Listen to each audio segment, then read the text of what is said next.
Normal delivery के दौरान कितने कट्स आते हैं और कैसे आपको इनका ध्यान रखना चाहिए ताकि आप पेन से भी बच सकें और समय से ये जो टाँके हैं वो हील हो सकें, ठीक हो सकें, है ना?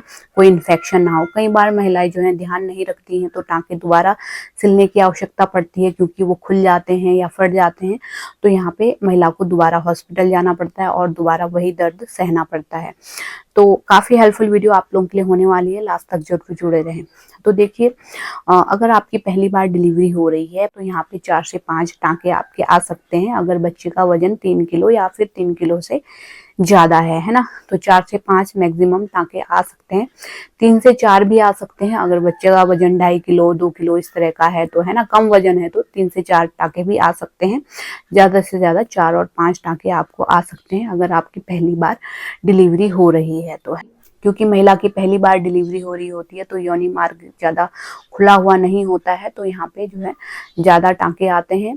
तो अगर बच्चे का वजन ज़्यादा है तो यहाँ पे 4 से 5 टाँके आ सकते हैं। और ये कट देना इसलिए ज़रूरी होता है क्योंकि अगर फोर्स के साथ डिलीवरी होती है, एकदम प्रेशर के साथ बच्चा नीचे निकलता है, तो क्या होता है कि अगर कट ना दिया जाए आपकी पेरिनियम एरिया पे तो वो कहीं से भी फट सकता है ना? कहीं से भी फट सकता है और ज़्यादा गहरा भी जा सकता है।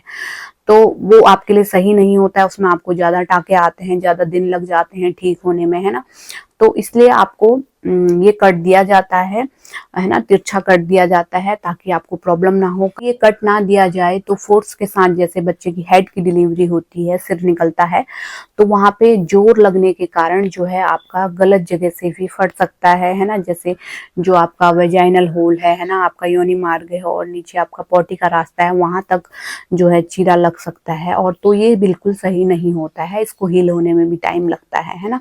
तो इसलिए डॉक्टर तिरछा कर देते हैं, जिसे एपिजियोटमी बोला जाता है, एपिजियोटमी कट जिसे बोला जाता है, तो उसमें 4 से 5 मैक्सिमम टाँके आ सकते हैं अगर आपकी पहली बार डिलीवरी हो रही है तो। और अगर महिला की सेकंड या फिर थर्ड बार नॉर्मल डिलीवरी हो रही है तो यहाँ पे कई बार जो है टाँके देने की आवश्यकता नहीं भी पड़ती है अगर बच्चे का वजन कम होता है तो, है ना?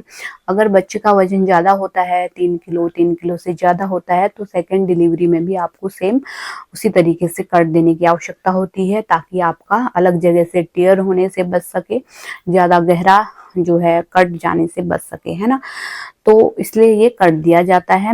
अब बात कर लेते हैं कि इसको ठीक होने में कितना समय लगता है और आपको किन बातों का ध्यान रखना चाहिए ताकि जल्द से जल्द ठीक हो सके, कोई इन्फेक्शन ना हो, टाँके फटे ना, पके ना, है ना? तो 1.5 महीने का समय इसमें लग जाता है आपके टाँके ठीक होने में, हील होने में अच्छे से, है ना? 45 दिन का समय लग जाता है। तब तक आपको इंटरकोर्स यानी कि रिलेशन अवॉइड करना चाहिए, रिलेशन नहीं बनाना चाहिए। रिलेशन बनाएंगे तो टाँके फटने का डर रहता है। साथ ही साथ आपको कब्जी नहीं होनी चाहिए क्योंकि पॉटी आपकी टाइट आएगी तो टाँकों पे आगे जोर जाएगा और वहाँ पे वो फट सकते हैं, उनसे ब्लीडिंग आ सकती है और दोबारा रिस्विच करानी पड़ सकते हैं, है ना? इसके अलावा तीसरा, आपको पालथी मार के भी नहीं बैठना है। पालथी मार के बैठेंगे, आलती पालथी मार के अगर आप बैठ रहे हैं तो यहाँ पे भी जो है टाँकों पे जोर जाएगा और आपके टाँके फट सकते हैं, दोबारा करवाने पड़ सकते हैं।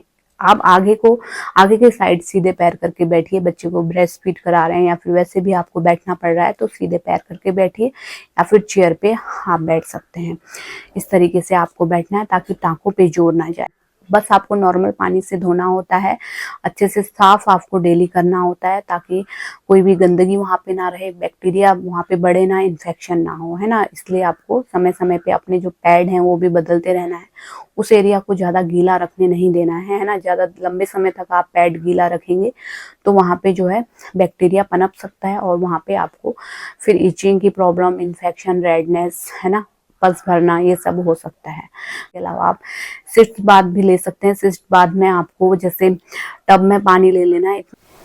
टब में इतना पानी होना चाहिए कि आपके जो बटक्स वाला एरिया है वो अच्छे से डूब जाए और पानी गुनगुना होना चाहिए। उसमें एक ढक्कन आप सेवलॉन का डाल सकते हैं और पानी गुनगुना होगा तो इससे आपके टाँकों में एक सिकाई मिलेगी, तो आपको जो पेन होता है नॉर्मल डिलीवरी के बाद टाँकों में, उसमें भी आपको राहत मिलेगी। और ये जो गुनगुना पानी है और सेवलॉन है, ये बैक्टीरिया को ग्रो होने से रोकता है और आपके टाँके जल्द से जल्द ठीक हो जाते हैं। तो दिन में इस तरीके से एक बार कर सकते हैं। 10 से 15 मिनट तक आप बैठिए आराम से, आपके टाँके जल्दी इससे ठीक हो जाएंगे।